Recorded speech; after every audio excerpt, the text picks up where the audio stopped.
नमस्कार दोस्तों, स्वागत है आपका इस चैनल के ऊपर। मैं Raman Malhotra, astrologer, gemstone expert. दोस्तों, जेमलॉजी के ऊपर ये जो हमारा चैनल है, आपका प्यार, आपका स्नेह एवरी डे हमें मिल रहा है और बहुत अच्छे से जो हमारे व्यूज़ हैं वो बहुत बढ़ रहे हैं। और मैं आपको एक और चीज़ बता दूं, जो मिथ हैं वो भी लोगों के क्लियर हो रहे हैं। तो आइए चलते हैं हमारे एपिसोड की तरफ।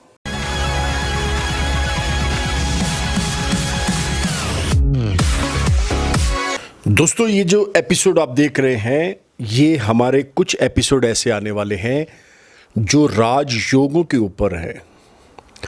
बहुत सारे लोगों के सवाल होते हैं, हमारी कुंडली के अंदर बहुत ऐसे योग बने हुए हैं लेकिन उसका फल, उसका असर उनको नहीं मिल पा रहा। तो वो क्या कारण है, वो भी आपको इस एपिसोड के अंदर बताया जाएगा।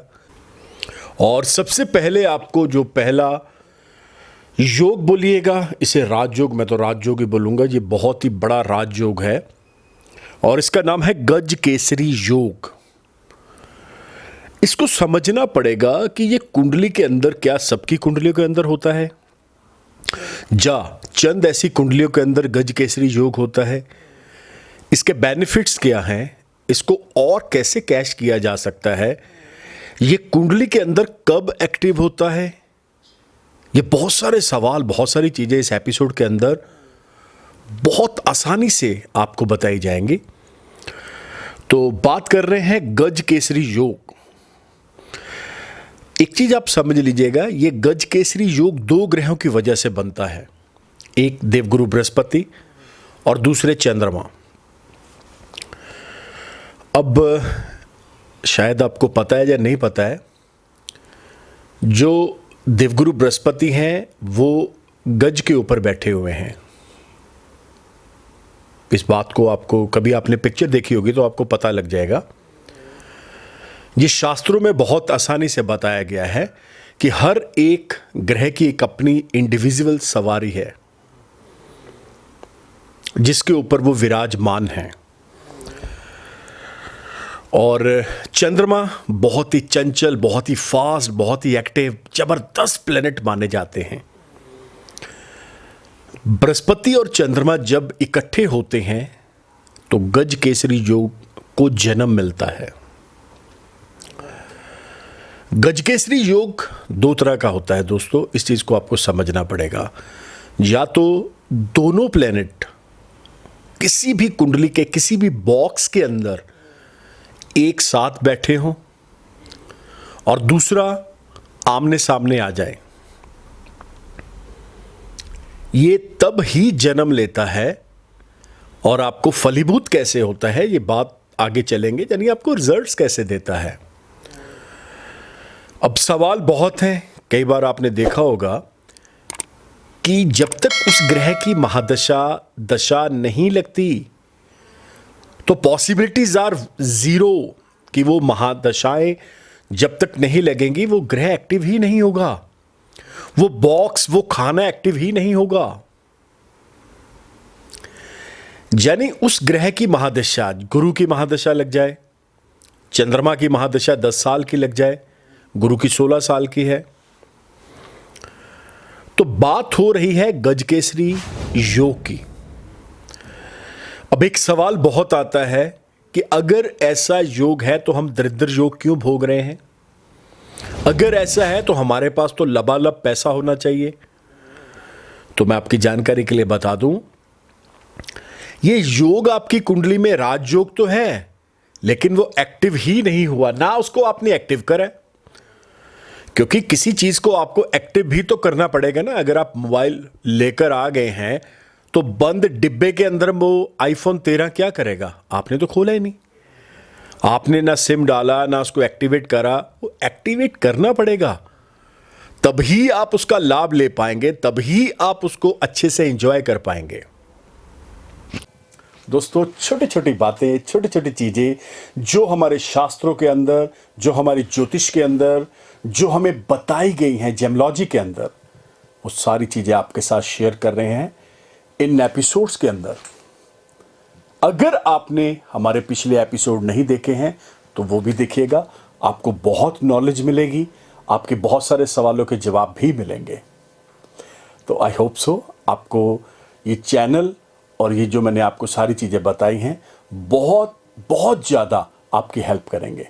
तो आइए चलते हैं हमारे एपिसोड की तरफ। अब एक सवाल मैं आपको इसका जवाब देना बहुत ज़रूरी समझता हूं। जो लोग बोलते हैं कि हमें गुरु की महादशा थी लेकिन गजकेसरी योग होने की वजह से हमें रिजल्ट नहीं मिला, या कम मिला, या बहुत ही कम मिला। हमें चंद्रमा की महादशा थी लेकिन गजकेसरी योग का कोई रिजल्ट नहीं मिला, कम मिला या बहुत कम मिला। तो मैं उन सब के लिए एक आंसर देना चाहता हूं कि माय डियर, आपने महादशाएं तो भोग ली हैं, क्या आप उन महादशाओं के अनुसार चले हैं? क्या उस महादशा के अंदर देवगुरु बृहस्पति देवताओं के गुरु हैं? क्या आपने प्योरली वेजिटेरियन रहे हैं? नहीं। क्या आपने सिगरेट स्मोकिंग रोकी? नहीं रोकी। क्या आपने लीकर के ऊपर ध्यान दिया? नहीं दिया। क्या आपने अच्छे कर्म करे? नहीं करे। मंदिर गए, पूजा करी, दान करा, धर्म करा, कर्म करा, तो आपने करा ही कुछ नहीं है। जब आपने इन सब चीजों के अंदर किया ही कुछ नहीं है तो पॉसिबिलिटीज हैं? बिल्कुल नहीं है। मेरी बातें चुभेंगी, ये मैं आपको पहले क्लियर कर दूं, क्योंकि मैं बहुत प्रैक्टिकल सी बात करता हूं। बहुत सारे लोगों को तो डाइजेस्ट ही नहीं होती, उनका हाजमा खराब हो जाता है कि भैया ये क्या बोल रहे हैं। अब चंद्रमा की तरफ चलते हैं। बड़ा चंचल प्लेनेट है चंद्रमा, जस्ट लाइक भगवान शंकर के सर के ऊपर अर्ध चंद्रमौलेश्वर है, यानी अर्ध चंद्रमा है। भगवान शंकर को एक नाम दिया गया, अर्ध चंद्रमौलेश्वर। अब चंद्रमा की महादशा आपसे क्या एक्सपेक्ट करती है? दान, धर्म, कर्म, पूजा, क्योंकि वैदिक प्लेनेट है ना ये। तो आप क्या कर रहे हैं? उल्टे पुल्टे कामों में फंस गए। आप क्या कर रहे हैं? बुरे कर्म। तो वो महादशाएं फलीभूत नहीं होंगी। फिर काहे का गजकेसरी योग? फिर तो कुछ भी नहीं है।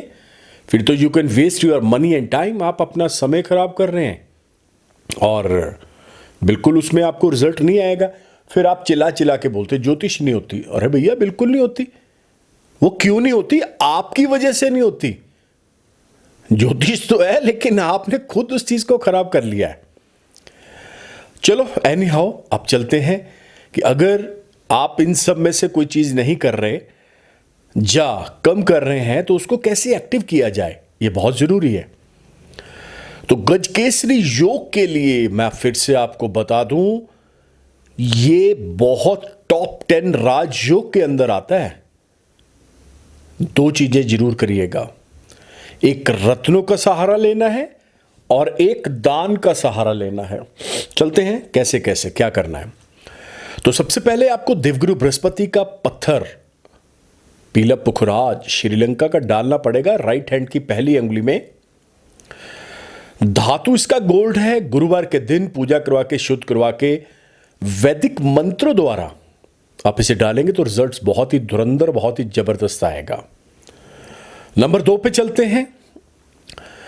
चंद्रमा का पत्थर यानी साउथ सी का मोती, बसरा का मोती आपको राइट हैंड की लिटिल फिंगर में डालना पड़ेगा चांदी में। मंडे के दिन पूजा करवा के विधि पूर्वक आप इसे डालेंगे तो रिजल्ट्स बहुत ही फास्ट क्विक आपको आने शुरू हो जाएंगे। अब ये दोनों पत्थर जब आप डाल लेंगे तो my dear, possibilities are very much bright. 100 नहीं, 1000 नहीं, लैक्स ऑफ % आपको उसमें रिजल्ट आना शुरू हो जाएगा। अब कुछ दान की तरफ भी चलते हैं, ये भी बहुत ज़रूरी है।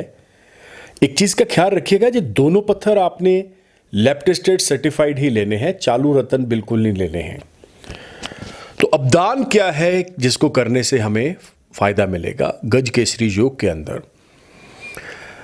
देखिए, सबसे पहले आपको देवगुरु बृहस्पति का दान, जैसे केले हैं, चने की दाल है, केसर है, ब्राह्मण को वस्त्र है पीत वर्ण के, ये देने पड़ेंगे।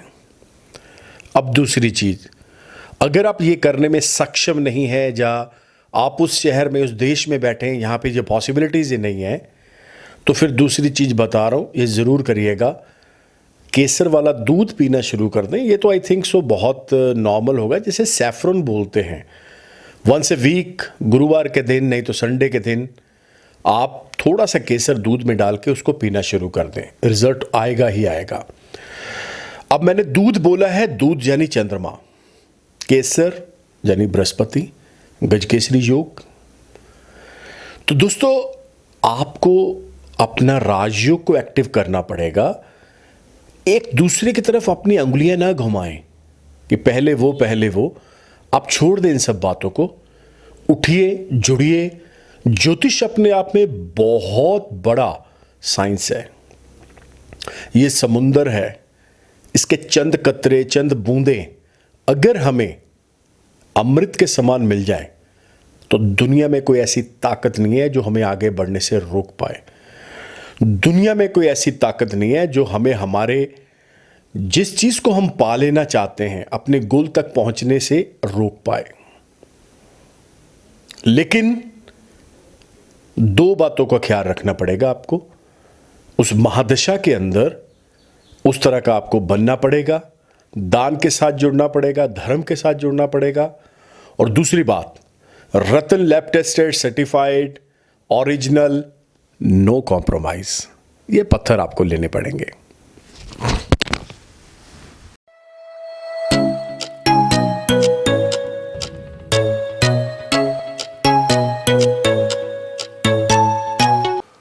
दोस्तों आया मजा? ये जो आपने एपिसोड देखा है, पूरे का पूरा एपिसोड, दोस्तों ये तब ही बनता है जब आपका प्यार, आपका स्नेह हमारे साथ जुड़ता है, जब आप लाइक करते हैं, शेयर करते हैं।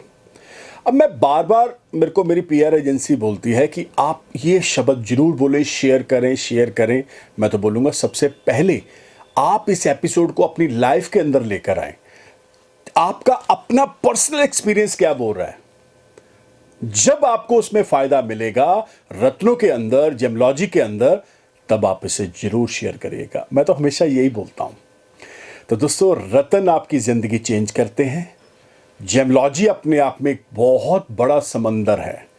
अगर आप इसको समझना चाहते हैं, आपको लग रहा है कि आप अपनी कुंडली का विश्लेषण मेरे से करवाना चाहते हैं, तो आपको करना क्या पड़ेगा? ये जो नंबर देख रहे हैं 9876726492, one of the best number for you and your family members. आप इंडिया में हैं, इंडिया से बाहर हैं, कहीं पर भी हैं, आपको आने की जरूरत नहीं है। डिजिटल जो प्लेटफॉर्म है, इसके ऊपर व्हाट्सएप चल रहा है। आप अपना नाम, डेट ऑफ बर्थ, टाइम हमें सेंड करें व्हाट्सएप के ऊपर। हमारे ऑफिस से आपको प्रोसीजर आएगा, उस प्रोसीजर को फॉलो करिए। टेलीफोनिक अपॉइंटमेंट लीजिए ताकि आप अपने घर बैठे हर चीज को जान पाएं। बहुत अच्छे से, बहुत क्लैरिटी के साथ मैं बताऊंगा आपको, मेरी बात होगी आपसे। दोस्तों एक चीज और, अगर आप हमारे साथ जुड़ना चाहते हैं तो आपको करना क्या पड़ेगा? अभी के अभी YouTube channel, Twitter, Insta, Facebook, all FM, all TV channels के ऊपर आप मुझे फॉलो कर सकते हैं by the name of Raman Malhotra. आपको सिर्फ रमन मल्होत्रा लिखना है और सारे सर्च इंजन्स आपके सामने आ जाएंगे। तो इसी उम्मीद के साथ मिलते हैं बहुत जल्द। तब तक के लिए नमस्कार, धन्यवाद। Have a nice day.